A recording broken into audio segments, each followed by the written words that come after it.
நம்ம எல்லாரும் நம்ம குழந்தைங்க மேலே ரொம்ப ரொம்ப பாசம் வச்சுருப்போம். பயங்கரமாக அவங்கள ஊட்டி ஊட்டி வளர்த்துருப்போம்.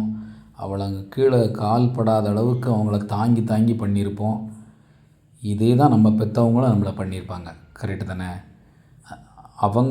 அவங்க நம்மளை அதே மாதிரி தான் பாதுகாத்துருப்பாங்க. ஆனால் வயசான காலத்தில் நம்ம பெற்றோர்களை நம்ம அப்படி பார்த்துக்கிட்டோமா அப்படின்னு கேட்டிங்கன்னா கிடையாது.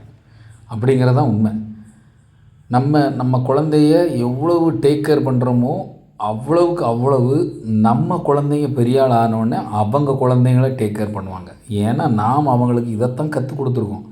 அவங்க மனசில் நம்ம இதை தான் பதிய வச்சுருக்கோம்.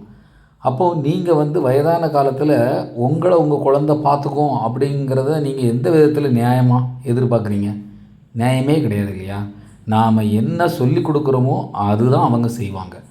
நாம் இப்போ சொல்லி கொடுத்துக்கிட்டு இருக்கிறது நம்ம குழந்தைகளை ரொம்ப டேக் கேர் பண்ணி எடுத்து பார்த்துக்குறோம். அதே மாதிரி அவங்க குழந்தையும் அவங்க டேக் கேர் பண்ணி எடுத்து பார்த்துப்பாங்க.